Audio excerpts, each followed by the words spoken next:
I don't know. Okay, we're recording. So this is the better node reference project, which Mm-hmm. is just a server with like one, two, three resources. Every resource has a test, Mm-hmm.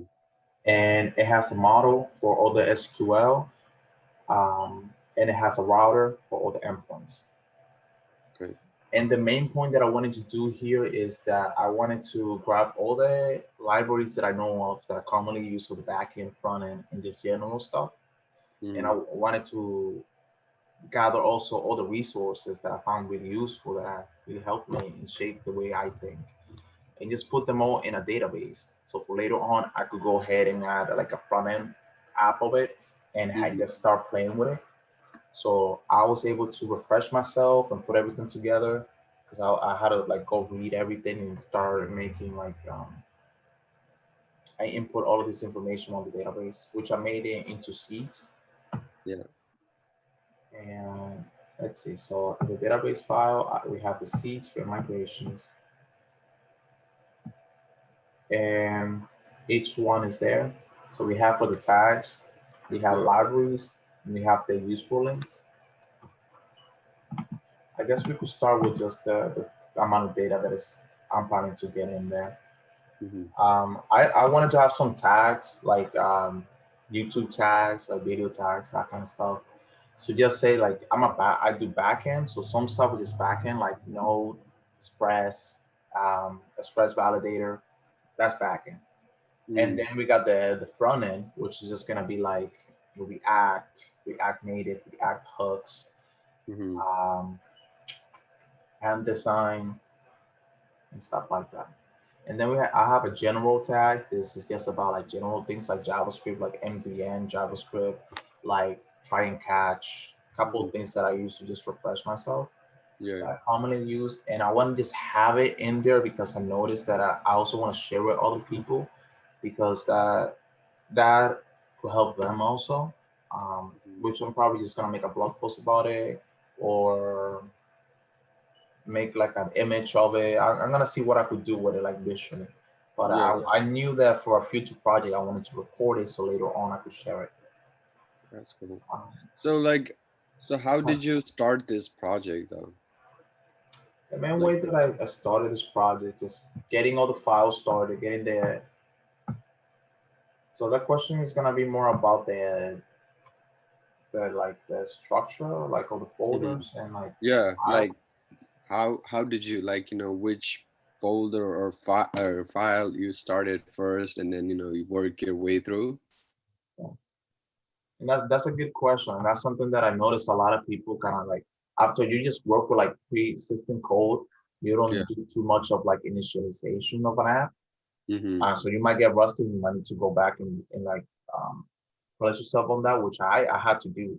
And there's a couple things you have to do here. Like I use Connect for my Yeah. SQL. You have to set that up. You need to set up the environments. You need to set up the server. You need to Mm-hmm. set up the port, listen to the port in a dynamic way. Yeah. And then you need to set up Jest in a way that it takes different tests like on different files. So it's not like one big test file. It's like it depends like where you are. Mm-hmm. So every endpoint or every resources is going to have its own different like test folder, like I showed Yeah. you before. Yeah. So that's how I did it. And so first we could talk about to get this started. You're gonna need. I use a couple. You know about the server node daemon. Yeah. You also need the star script for later on for Heroku, which I'm gonna get the server deployed there. And then for testing, I like to use the cross EMB just to avoid any like little hiccups with like environmental variables.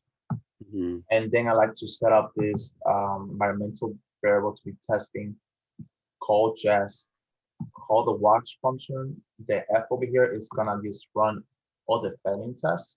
Really good for Mm-hmm. when when you write that test driven mindset and you have that failing test first and then you make it like Uh-huh. you pass. So I've been doing that a lot. And running band is mainly for having the files be like to be synchronous. Mm-hmm. Um, let me see, synchronous and asynchronous. So this is what happens. The library can, the database can only take one like call at a time. So you Mm-hmm. can't get like all the files to go ahead and like ask for access to the library at the same time. You're gonna get an error. It's gonna be like an error on the database. So you wanna avoid that. That's why you use Mm-hmm. this run inbound. So everything runs.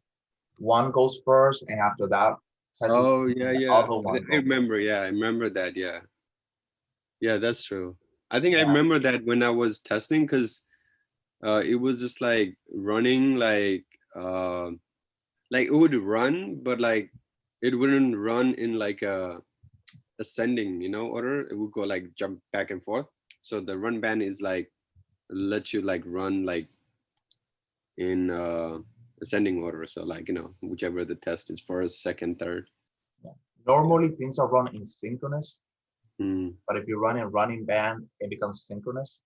And mm, asynchronous is that um, multiple things doing at the same time. yeah, one at But a time. synchronous is like one after the other, like a line. Yeah, yeah, that's cool. And here I like to go ahead and open the specific test because I do so many unit tests that they could get a little out of hand. And because they're Yeah. going in order, because of the database, I like to just do it like that. So Okay. let me just show you. One of them would be I have a, let's say in the API, I make one of the Oh, resources like library, and then I have inside of it a folder I called see. test. Then I have for each endpoint, I have different like tests. And if I have it like this, instead of like there might be one that I'm just putting like a lot of testing. But I don't have to go ahead and like run up a lot of tests I don't really care about because I'm working with a different endpoint. Mm-hmm. So I really like to do that just for speed. I feel more snappy. It speeds up my testing. Okay, so you're just like putting those at the endpoint, like API slash like libraries test and the folder, the file name. Definitely, that's how I like to Okay. do it. For test-driven development is the best that I've seen so far. I really like this way. There's a couple of things I also like to do once I have it like in its own file. I like to reset, like I like to call the database. I like to have a helper function and just reset like the seeds, reset the whole database again and again for each test. Mm-hmm. Yeah. So they're unit tests, they're not dependent on different tests, they're dependent on just each other, and they have like a static database with static data. It's always gonna be there for each test. Really Yeah. useful. You do that here, you get the pre-test here. Just made it into like a helper function, and I Mm-hmm. have a folder for just those, which is just gonna run the just gonna roll back the tables, Mm-hmm. delete them again. Then it's Yeah. gonna make the tables again, and then it's gonna like add the data on it again. So it's gonna run the migration and then the seed. Okay. And then before each is just a way that just does it for like just applying for each test. Mm-hmm. Um, it's gonna apply that, run that code. I also like to have the URL for for that specific like resource. Mm-hmm. So I don't have to like it just makes it more dry. So I could Type change you it one so place. you don't have to type in, right? That. I really like that. Something I did that I didn't used to do before is that I refactor a lot of my code Yeah.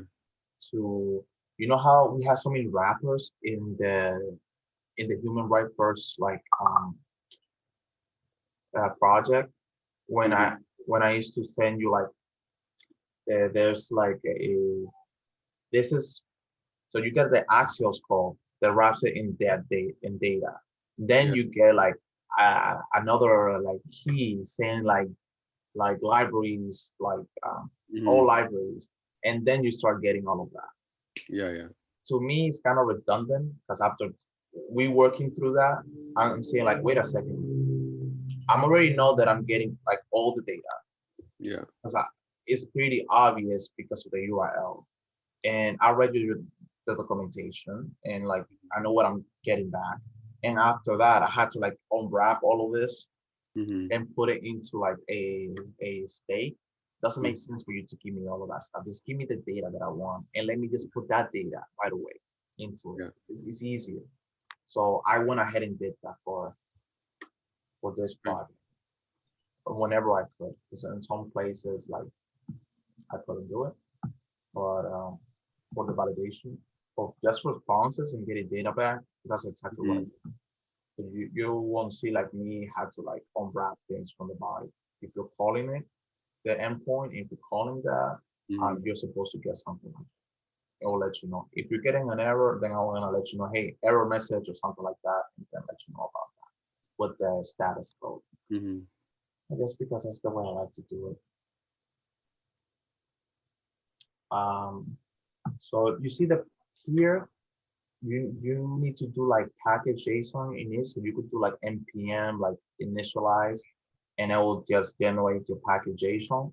Mhm. After that, you start putting out the dependencies that you want to get. Yeah. I just go down the list of things I like to use. So Yeah. I use SQLite 3, makes sense for this project to do for development and testing really fast. I don't have to set up another server. But for deployment, I'm gonna use the Postgres because that Awesome. makes more sense. And then you got the super test, Mm, just what's that? Just stare. It's a good question. It's supposed to be, let's double check.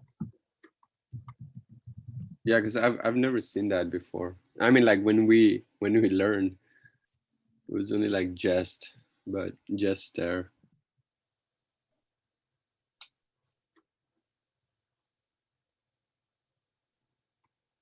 It's supposed to just give me like a report, like an HTML report of what Just is doing. Okay. Yeah, I And like how you laid out all your APIs, like you have like the libraries, you have the tags, and you have like useful links, you know. It's even very, now, I could very start easy seeing like to a read. couple ways to improve it better. Because this is like just the first version, second version. Um, just a couple things that I see and that I could go ahead and improve. And I want to Mm, let you know about that soon. But, yeah, just there is not being used up as much as I thought just it was gonna be used, so that could be taken out. And start seeing a couple other things. Maybe a couple other things could be moved to a dev dependency because I don't need Jest for the runs to deployment. mm, Let me remind you of the connects like file. You need to have this file for import. yeah, This is how Connect is gonna know that you're doing deployment. This is how it's gonna know that you're getting the what library you're gonna call for on the database, where to get like the database itself, where to get the migrations, where to get the seeds, and this is to actually like um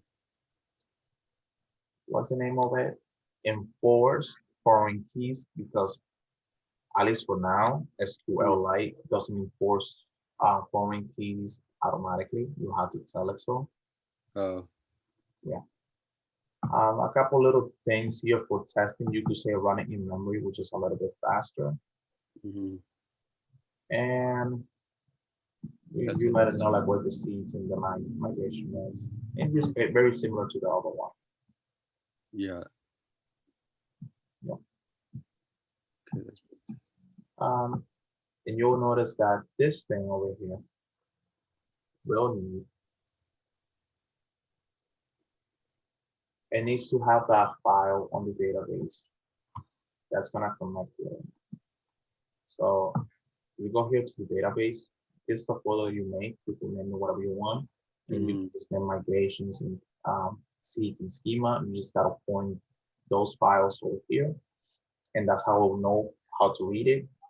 You also need to do a database configuration, Yeah. which is all you're doing just getting importing connects, Yeah. importing the configuration file, which is the one that I just finished showing to you. Mm-hmm. And you make it here that you either take a environmental variable, and Yeah. if that's undefined, it's gonna go ahead and just take this string. It's gonna say that it's gonna take development. And the way to use the string and get this configuration file to take over all those Yeah. um all those links to the pointers with all the files, they just put into brackets, which I think you already know that. And you just Yeah. export that, and that's really what you need. Um, Later on, am I going a little bit too fast? If you want me to slow it down, just let me know. No, it's fine. You After that, I made a API folder. The Uh-huh. API folder has the resources, which Yeah. at the moment of the screen, the libraries, the tab, and useful links, and then the server. Server. The server is very important. That's where you import your libraries, import your routers, you start the server, you start Okay, so putting some so like you're middleware on it. you're making all like const libraries router equals, you're just exporting that from the APIs. Exactly. And I started importing like some middlewares, and Mm-hmm. I import the way to get the JSON functionality, so I could just type like that JSON and send you that. I Mm-hmm. start applying the different middlewares that I imported, like the Yeah. helmet, the Morgan development, which is just gives me like in the console over here lets me know Mm-hmm. that every time I make a service call, gives me like a little bit of extra information, so I could troubleshoot it a little bit better and I get some nice feedback. Then after that, I just apply the router, the endpoints. Yeah. Yeah, so basically the routers. I have a welcome message for the user because every Mm-hmm. time you like hit it for like the first pipe when I deploy it and you hit it, Yeah. the URL, Yeah. and if you don't see anything, you see an error or something like that, you might think, hey, the server is down. If you see Yeah. like a nice hello message, you're like, okay, it's up. Yeah. That's good. Yeah. And then I have here like a global error like middleware just saying like, hey, if an error comes here, just go ahead and respond this like this way. Mm-hmm. And just like that, like every five, like if something is wrong with my code, it will hit the 500. Yeah. And from there, let me just give you the gist about like, if you understand how an endpoint or a resource here is gonna be structured, you understand how all of them are. Yeah. So you create a folder model.js and the router. But this is my process though, because I'm doing test-driven development. I first do Oh, a test. I first did the test folder, and uh-huh. then I did getting all the libraries. I Okay. set all this up, just importing the server, importing the requester for the server, which is just super test, which is another way to do Axios, but just here. And Mhm. it is mainly used for testing because they're basically wrapped, like built upon a compiler from Axios that Mhm. does a lot of like server requests. And they did like add a couple more things so you could test it and it Yeah. works with Jest. Because if not, I would like to use Axios so I could keep it, just use one tool so I could just focus on one thing and get really good at it. Um, Besides that, if you want to get access to the database, you just gotta import that in. Mhm. Um, I import the helper file to just reset the database, Mhm. and I apply here for each test. So for each it, Uh-huh. um, this code is gonna run, Yeah. which is gonna reset the migration, reset the seeds, and it's just gonna give you like that static page. So you could, Okay. so if you delete anything, you add anything here for the next it's gonna go ahead and just be it's gonna be taken out and it's gonna have the same old data that the first test had. So that's how there's no dependency of each other. So you know how you have expect res dot body in the array of 0 dot name. Mhm. What does that give? This is something. Remember how we for Axios when you're doing the front end on React, you always Yeah. want to do a console log and see where you're actually getting back. Yeah. Just because the Axios library likes to wrap things, adds its own wrapper like data. So if you forget about that for some reason, you're gonna get an error. Mm-hmm. Um, you want to do the same thing here. So I always do a console log and I Mm-hmm. see what data am I getting in. Yeah. Yeah. And from there, I just see, okay, what can I enter? Am I getting an array? Oh, yes, I am. Okay. And the array has a name. Okay, it does. It's supposed to be this. And that's how I check it. Oh, okay. Okay. All right. So you're getting okay the name to match express. Yes. Is there a way you could show me like what you get in the Sure. in the terminal or Yes, do this. So the server is running to get all the libraries. oh okay That okay is I wrong. see. Okay, okay, I get it. Now it makes sense because you have the name which is expressed, so you're trying to match with that to be able to pass it, right? Okay, that's good. And I could really just open another um, terminal and just npm test it. It's gonna go ahead and run all the tests. Mm-hmm. It's gonna run a specific amount of tests, but I could literally just say like get out of running the failing test, get out of like just that specific test and run all my tests. Yeah, And that's how I could have like confidence that everything is passing because I'm checking that all the tests are have this valid thing, valid data that I already checked that it should be in there. mm-hmm. And if somebody asks me, like I change anything, and somebody asks me, hey Roger, is there any bugs here or anything like that? Well, I'm testing it. I just hit one button like you saw, and Yeah. everything is checked and double check. I could So check it, not a problem. that yeah, so, I know it's working. uh-huh. So that is for the useful links. Yep. Yeah, The usefulness. All I have to do here is just you see how I have options over here. yeah. I just get a and stop running the files. It's just gonna start going through all of them. Oh, oh, nice. 24 Everything tests. passed. That's That awesome. builds really good confidence in your code. Yeah, that's Yeah, really awesome. and you really want to do it just so you don't let the stakeholder like test your app. You want to like just test your app. Yeah, yeah. I went ahead and learned Vim, little thing. So you could just use your keyboard to like move around and have more power. Yeah. So it's really good. And I'm just introducing and dealing with that as like a personal development thing. Um, but for this, let me see, if there's anything I gotta show you about this project. I've been showing Yeah, you, you haven't shown me like the libraries router. Maybe like go in like from libraries. Yeah, like from the top to bottom. sure, I So was gonna show you the database.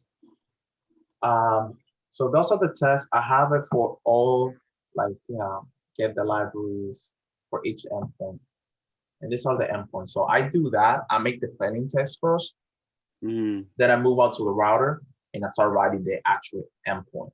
And I actually start naming them. So let me go from the beginning. To start a router, you just gotta export that from express.router. mm-hmm. And all you have to do after that, just get the router and you could do a .get, .post, and you do the CRUD. Mm-hmm. And from there, after that, you gotta make sure you export. And if you don't do that, you're gonna get an error. Okay. And that's how that links to the server. Mm, This I got library it. over here, you import that in, and then you apply it to the server. And this little text over here is gonna be the server name, and then this is gonna be like that's the resource like link. Mm-hmm. Wait, so you have the lab? Oh, okay, okay. So I see. Oh, okay. Go to your libraries router. Yeah, that one, and you have at the very bottom you have router, right? Like export router at the Yeah. very bottom. Yeah. So that where did you export that one to? Did you export that on the server.js or You that? have to say module.export router, so Uh-huh. you could import that into another file. Oh, okay. Yeah, it happened to me a couple times, so I forgot about it. If you just don't think about it and you just start writing your router and you start writing your local like middleware, Yeah. do I have any in this on this one? Yeah, you start writing your local middleware like I did over here. You're gonna forget about that line of code, and that's gonna give you an error. You're gonna be thinking like, okay, what's going on? So here you ended up with like the whatever string you put in here is gonna be like the specific one for this endpoint, Mm-hmm. and the method you're using also matters. So it needs to be a get, a post, or something like that. You need Yeah. to select that. Um, yeah, let's see. From there, I just start writing it. I like to use async and await just because in this case it makes sense because I want things to go um, in line. Mm-hmm. So if you're using async and await, you should go ahead and do try and catch. When you do that, because I have that global error, Yeah. I could just say next and pass down the error, and that Yeah. will pass it down to the global like error catcher. So I don't have to be like a specific like error like handling for each Mm-hmm. one. So if I have an error over here, my code, something is wrong with it, it's not valid JavaScript or something breaks, Yeah. it's gonna go ahead and go over here. And from there, I just start thinking okay, get all the database, get all the libraries from the database, Mm-hmm. and then what to do with it. I normally like to I go by the first test that I'm writing. So it's Yeah. gonna be just let's see. So the passing test is just gonna be a 500 one with just the response, and that's all I'm gonna write. So the first thing I'm gonna do here, this is the final look of it because it Yeah. has already like the 400 of it. For the Mm-hmm. 200 of it, it would have been just this line and Yeah. then this line, Yeah. Yeah. and that would have been it. After I do this and I make up like a name for it, I go to the model. I I had to I had to do a couple things. The model is just supposed to be your SQL. I Mm-hmm. use Connect to build the SQL. Yeah. You have to import the library. You need to like do all of these functions that you're gonna do. You gotta say you're gonna export all of them Yeah. and give them a list. After that, I like to use async and await for most of them. Um, and let's see, get all the libraries. All I had to do for this, you just looking at the Connect documentation, if you do a database and you just name the database like what table you want, it will actually like select all the Mm-hmm. table, like select star from libraries Yeah. as an SQL. This is like a shortcut of it. That's why I like Connect. And you have the options to do that. I didn't have to just say like that select star from Mm-hmm. on none of that. So that was pretty good. And from here, this is gonna return all that data that that I asked for right here. Okay. Yeah. And after I have all that data, I'm gonna go ahead and respond it. I hit save, I save all of those, and then it's just gonna show me like, hey, um, I'm gonna run the test again, and it's gonna show me like the console, like, okay, now it's passing. And I'm Hmm. passing with the 200 because I didn't know exactly what I'm getting. So I do a console log of the rest body, Yeah. and from there I see what I'm getting because it's gonna be static. It's never gonna change. I just go ahead and pick whatever. I pick the first one, for example, and I just say to match, Hmm. and I just match this string to be the front end because that's what I saw on the console log. I Yeah. then take away the console log away. I run it again. I make sure it passes, like nothing changed. Hmm. I'm good to go. Then I go over here to source control. And I start adding like documentation for like everything I did Okay. because I already finished doing like that first part, and to me that makes sense. So from here, I'm gonna have the options to just select, add the state change, add a commit. If it's a test, I first like to add the test. So I like to do a um, emoji just Hmm. because you could just look at it and you just by looking at it, you know what's going on. Yeah. That is about testing. The box over here is about a new feature. This is just about refactoring. This is about just about documentation. This is about like fixing a Mhm. bug or something. No, Yeah. very useful. Um, so I do that and it said like for test checked that the response was Hmm. 200 and so on. So for example, just double my head. And I'll just hit commit and go to the next one. Then I go down the libraries. I just retrace my steps and I Yeah. said what I did. So later on, for the people that are gonna be like looking at the pull request and that kind of stuff, or even if I am, if Yeah. I need to reverse anything, I could just like see look for the emojis. Then I read the comment, click on it, see what is going on, Hmm. and it's easy, pretty easy. I Yeah. like it better than just giving like just text comments. Yeah.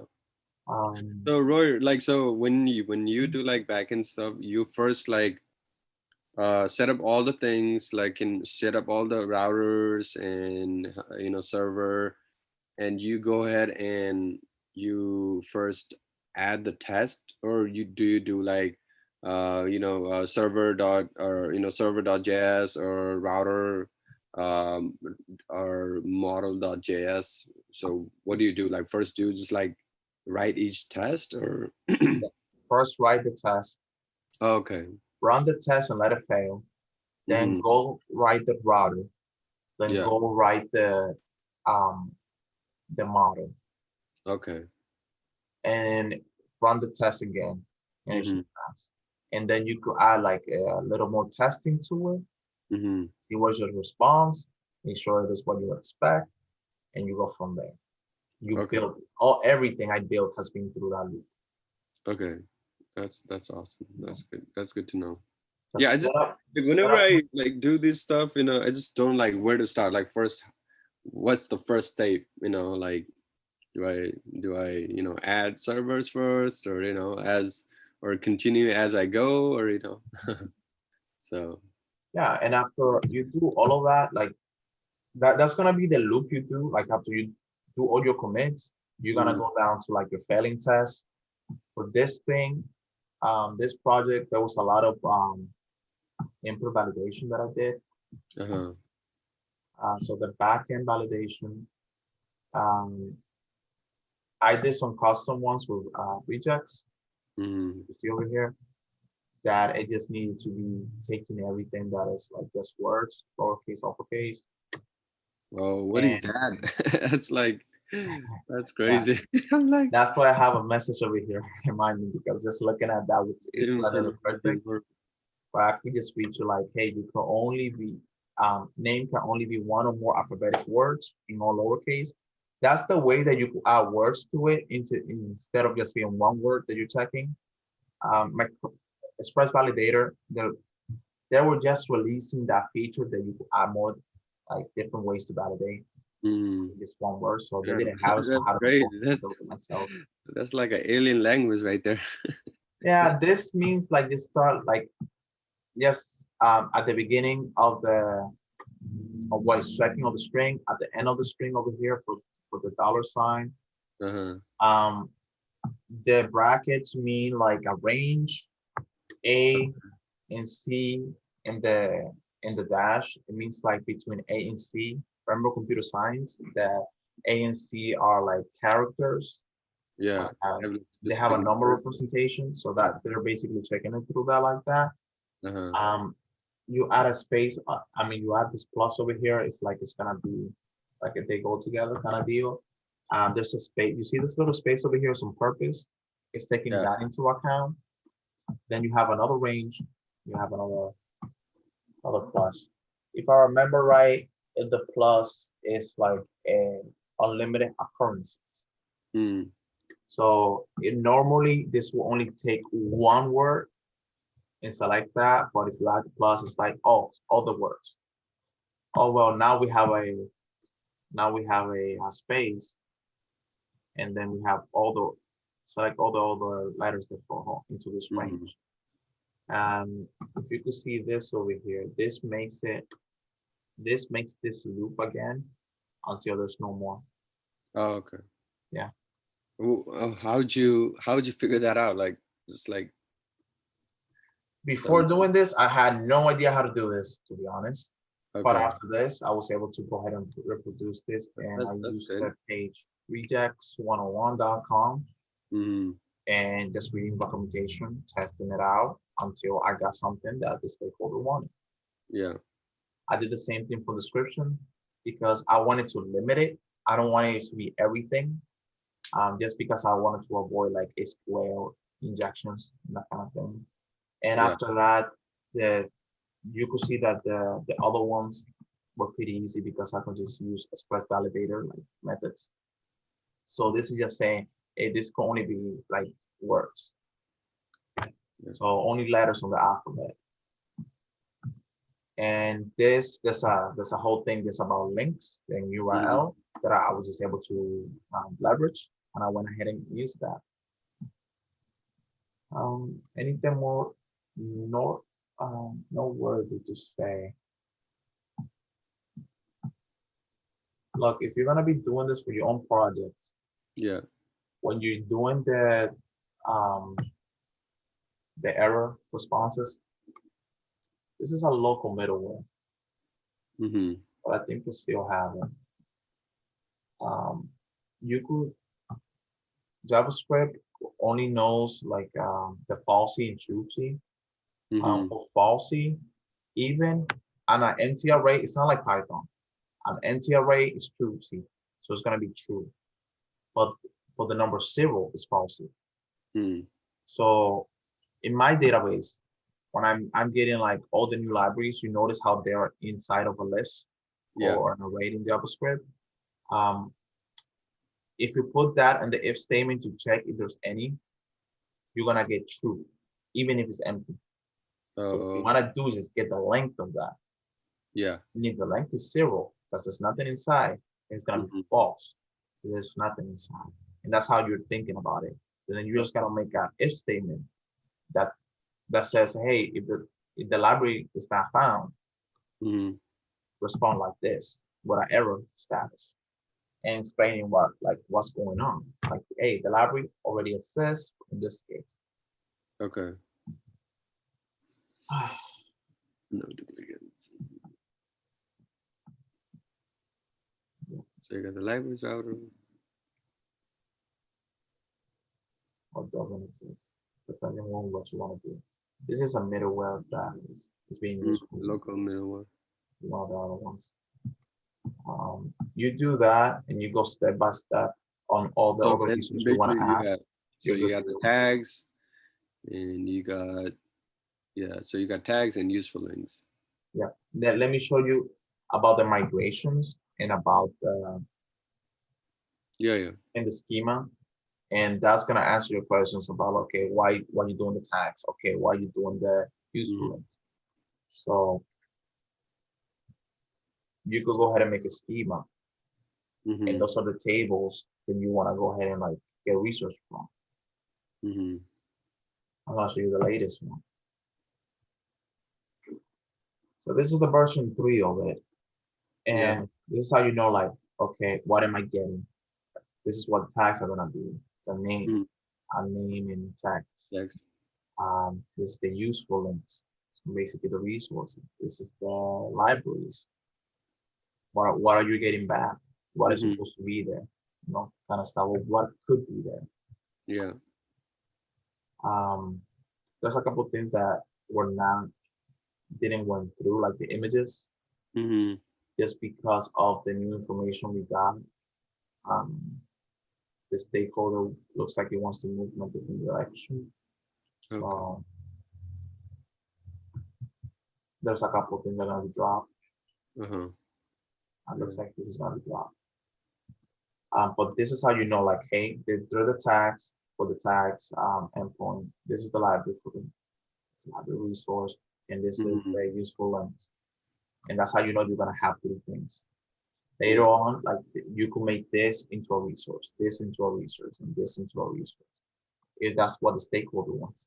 Because Yeah. remember, like it's like the human right first project that we did. It's all about the um, chief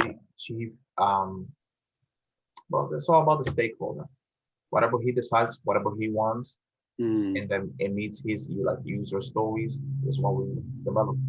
And Yeah. he wanted to focus on those three first. So that's what I did, and that's what you see here, like in the API tool. You see the libraries, the Uh-huh. tag, the usefulness. Yeah. The tags. Yeah. Yeah. You always, most of the time, if not always, you want to do the CRUD. You want Uh-huh. to read, you want to like update, you want to like delete and create. In this case, the stakeholder just wanted to be able to get all of them, and he wanted to be able to make new ones. Mm-hmm. And he was mostly focused about creating, getting ones from like ID, from like name, and just all of them. Yeah. So that's what he wanted. Yeah. Cool. So if you understand, after you do all this stuff, Migration. you gotta Okay. go ahead and make that into actual code, and this is what it looks like. Wow. Yeah. ID, text, description, and all that. So we have here the way to actually delete them, delete all the Mm-hmm. tables. So you delete them by, um, I believe it was in the same order you add them, the same order you delete them. So just you're just creating the table for that, and then um. Okay. So image drop table. And you want to have it in a way that it goes from the least, like the one that it has the least dependencies, Mm-hmm. or does that doesn't have any dependencies, to the ones that actually do depend on it, like foreign keys and that kind of stuff. Because you Yeah. can't have a foreign key of a table that doesn't exist. And for that, you just look at the schema. So you will notice that task is safe one to use because, or just the opposite. Useful links is a safe one to use first because it doesn't have a dependency of anything. Mm-hmm. Yeah. So migration. This is what happens when you don't look at it for 1 second.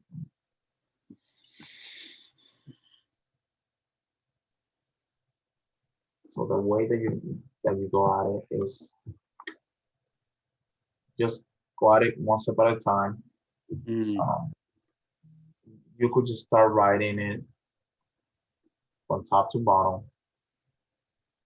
You don't have to 100% stick with what I just said about that, but that's in the end result that you're gonna have to do. Just because you can just copy, you just move them up or down. You don't have to be that strict with yourself. But on Connects, you'll notice that to make a table, you just look at the documentation and it says something about the Connect schema, and you say dot create, Yeah. and from there you name the table you want to have. Yeah. You name the arrow function, and you just Mhm. reference that, and from there you just start saying this is an implementation ID. Yeah, am I adding text? This is gonna be like a binary. That's something to do with images because images Oh, are like kind of like a collection of like numbers. Yes. mhm. So from the tags is gonna be a name. That's the column. It's gonna be primary. It's gonna be unique. It's not gonna be nullable. That's one way to recreate the implementation. The library, you could just say implementation. You don't have Mhm. to say the ID. Well, I did it just to be a little more semantic for myself. Okay. Uh, from there, you could say name, you could say description, you could talk about the integer, you could talk about the text and the length. You go Mhm. at it, you start recreating the schema one step at a time. So at Yeah. first you look at it, this is like, whoa, it's a lot of code. Yeah, I know. I was like, what? But if you take it one step at a time, looking at the schema, it's not so bad. Yeah. And just reading the documentation and just going at it how they actually implement it, because this code will work for SQLite 3 and will Mhm. also work with Postgres. And it could also work for Amazon like web services or the Amazon database way of doing it. It could also work for all the other options that can Mhm. about it. It's cool. So yeah, that's basically this project. Yeah, yeah, that's pretty, like good with like how you set up, like, makes sense, all your files. Hey, can you go to your seeds, like, like the next file, yeah, that one. I mean, this is like created by itself, right? No, this one I had to make myself. Okay. So the seeds, the migration and the schema file, I made it manually.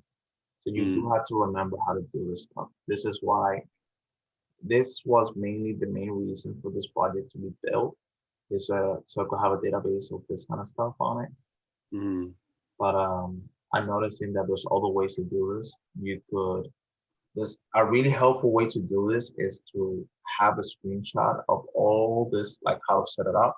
mm-hmm, Like the image itself tells you which first step, second step, and that kind of thing, and why. mm-hmm. So just because it's easier to look at something instead of like reading it, Yeah, it's long work to say like a one image to say 1,000 words. yeah, So I'm thinking of making like how to set this up because this took a little. This, yeah. I know, like step by step, like, okay, this is what you do first, second you do this, and I think that would be very helpful. yeah, you could forget about this. It's not it doesn't necessarily have to be done like this. But I remember was like the 12 steps um program that talks about the environmental um variables, also talk about the file structure. And this is Mm-hmm. the question we were talking about, file structure. Why did I have it structured this way instead of any other way? Mainly because it makes sense to me to have it like this. Database things, I'll go to the database folder. Yeah, It's easier. You can write some easy documentation, like why everything's there. It's semantic. Um, yeah, everything's organized in one place, and everything talks about the same theme about databases. that's cool. Well, Oh, yeah, let's that's talk pretty. about this cleaner. Um, Which one? this is a cleaner that you gotta remember. Oh, the cleaner. Okay. Yeah, because connects tries for the seeds. It just like deletes the table one by one. But this Hmm. cleaner will actually like do something different. So Let's see. this like cleans the table once like the users, if they delete or something like that. Yeah, so it will just truncate all the tables, so we'll drop them basically. And Mm, it will ignore two main tables that connect connect migration log. yeah. And it will also turn off the foreign keys Hmm.